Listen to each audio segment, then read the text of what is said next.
El estreñimiento. El estreñimiento es un tema, pues como dije, no muy agradable de platicar. Es importante, es algo que yo sufrí durante muchos años y tengo grandes aprendizajes al respecto.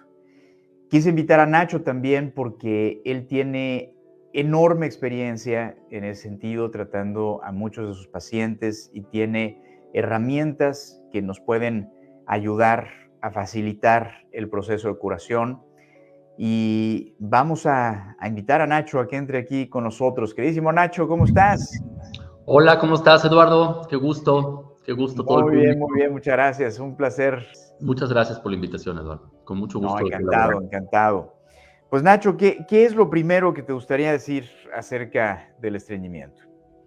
Bueno, lo primero que quisiera poner sobre la mesa es que es un padecimiento que es tratable, que es mejorable, que es curable al 100% y que, como hemos comentado en muchas ocasiones, está muy vinculado con la forma en que los alimentamos y con la forma en la que nos movemos, de alguna forma o no nos movemos.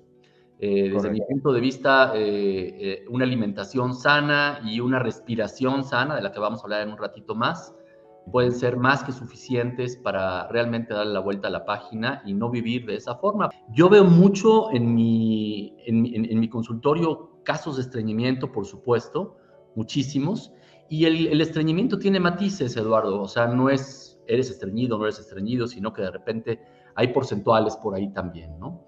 Entonces, el hecho de que la gente crea que vaya al baño bien, pero no tenga o sea, no obre de forma completa, es mucho más frecuente de lo que sabemos. Yo por lo mismo tengo una práctica en donde de alguna forma purgo a los pacientes, ¿no? Utilizo distintas fórmulas de herbolaria, de frutos, etcétera, como para poder, hay distintas formas de purgar, entonces ahorita vamos a compartir algunas de ellas, pero me parece una práctica importante, me parece fundamental, por ejemplo, si vamos a establecer, no sé, una semana, un fin de semana, 15 días para hacer algún tipo de desintoxicación, que también es como la especialidad en la planta médica, es tener como una purga previa, ¿no?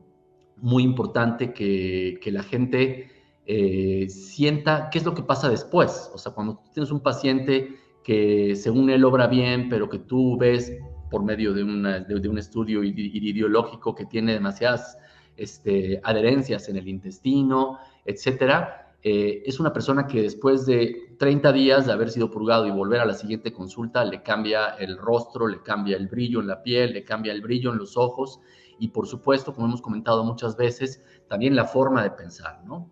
Hoy en día ya hay libros al respecto y el hecho de saber que hay neuronas que están conectadas con los intestinos nos llevan a pensar que, bueno, que una forma de pensar clara, transparente, ligera, dinámica, ágil, tiene que ver con un proceso intestinal que sea bien llevado y esto, aunque, insisto, aunque pensemos que no somos estreñidos, yo sí recomiendo al menos 2 pulgadas por año.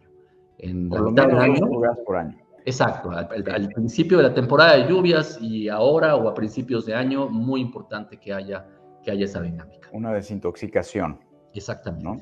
Si una persona tiene un problema de estreñimiento, en algún porcentual, es una persona que no va del todo bien al baño y de repente lo purgas y vacías todos los intestinos, claramente hay una respuesta, digamos que natural del cuerpo, de sentir que tiene que haber un cierto nivel de saturación, de peso, etcétera, para volver a estimular el peristaltismo, que hay que tener cuidado con el uso de los laxantes, que Totalmente. tratemos de usarlos en la medida de lo posible poco y muy importante es alternarlos, ¿no? Así como cuando vas con el peluquero y te dicen, es que no puedes utilizar el mismo shampoo, cuando se acaba una botella te vas a otra marca y todo eso, sucede un poco lo mismo con, digamos que con la piel interna, ¿no? Con los epitelios del intestino. Entonces, hay dentro de la herbolaria catárticos drásticos, ¿no? O sea, hay uno que se llama haba de San Ignacio, que es catártico porque entras en una catarsis tal cual.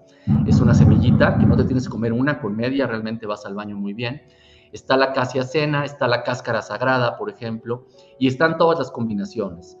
Después existe también un grupo de plantas que son mucílagos, en donde destaca una que se llama Psyllium plantago.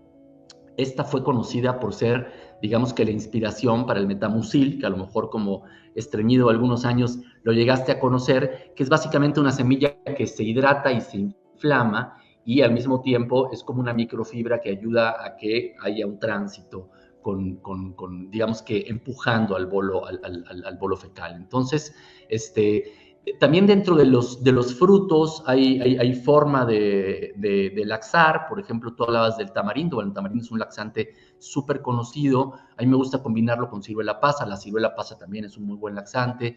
Pero una de las cosas que me gustaría comentarte, Eduardo, y que tiene que ver con tu primera pregunta de cómo lo veo yo en el consultorio, es que muchas veces tiene que ver con una deficiencia de la forma de respirar, una deficiencia mecánica. Y esto tiene que ver con que hay gente que no mueve el diafragma para respirar, ¿no? Que respira nada más con la parte alta de los pulmones y que piensa que al inhalar tiene que haber este movimiento con los hombros. Y en gran medida tiene que ver con grupos de mujeres, y te lo estoy hablando por 27, 28 años de estar viendo este tipo de casos, mucha gente que estudió ballet, que estudió gimnasia olímpica, etcétera, que el mandato fue mete la panza y saca el pecho. Y mete la panza y saca el pecho, te llevan directamente a suprimir el movimiento del diafragma. El diafragma es un músculo que si uno respira, voy a poner un poco esto para acá, si uno respira normalmente es como respiran los niños, el músculo baja al inhalar y La panza sube se al tiene que exhalar. inflar. De forma tal que si uno respira de esa forma, tiene la seguridad de que miles de veces por día y de forma inconsciente vas a estar masajeando el intestino. No hay forma de que seas estreñido de esa manera. Totalmente. Oye, bueno, entonces, a ver, hablemos de grados de estreñimiento, porque está la gente que va al baño regularmente, pero siempre se queda como con la sensación de que faltó algo, ¿no? Y a veces se quedan largos ratos ahí, pero ¿cómo tratar los diferentes niveles y qué niveles identificas tú, Nacho? Mira, yo creo que vamos de lo ideal a lo que puede suceder y de lo que puede suceder a lo que ya sería como patológico de alguna forma. Eh, Se habla de que un intestino que tiene las evacuaciones que estén totalmente vinculadas con los alimentos es el intestino, digamos que más saludable, ¿no? Una persona que desayuna, come y cena es una persona que debería, teóricamente, de ir al baño 3 veces por día.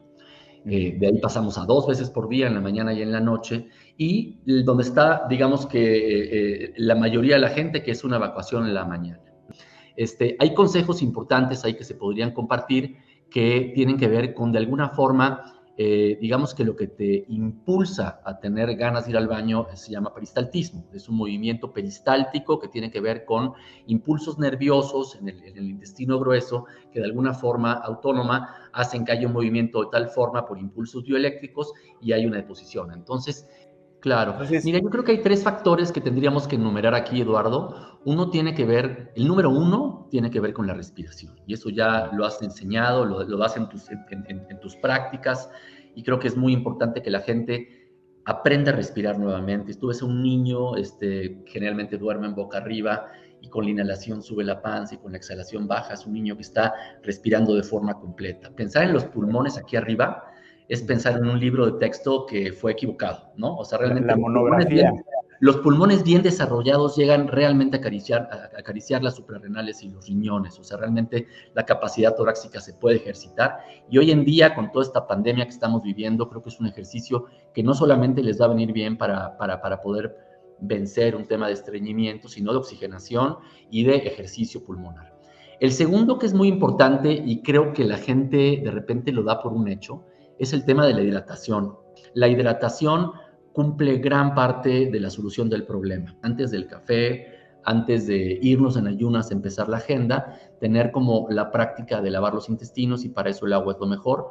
Como hemos compartido en otras ocasiones, Eduardo, el agua debe ser al tiempo o un poquito calentita, pero considerando que la temperatura corporal es de 37 grados, si metemos agua con hielos va a provocar estancamiento. Entonces, agua tibia o agua al tiempo, con limón o con aquamar o con bicarbonato o con cristales de ácido ascórbico. Pues hay varios recursos que pueden utilizar.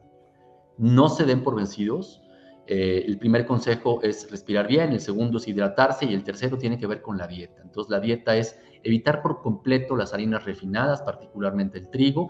Hay muchas cosas que se pueden comer, pero tratar de bajar lo más que podamos de esas harinas inertes, azúcar y el ayuno, en último lugar, muy importante, no tiene que ser un ayuno total, que puede ser delicado y que solamente yo recomendaría con una prescripción o con una asesoría de algún nutriólogo que tenga experiencia en eso, porque puede ser delicado el tema de la autofagia. Un ayuno intermitente que está muy de moda, que tiene que ver básicamente con eliminar la cena o el desayuno y lograr que haya 15, 16 a 18 horas de no alimento y de puros líquidos, y eso puede ayudar muchísimo también en cuadros de estreñimiento.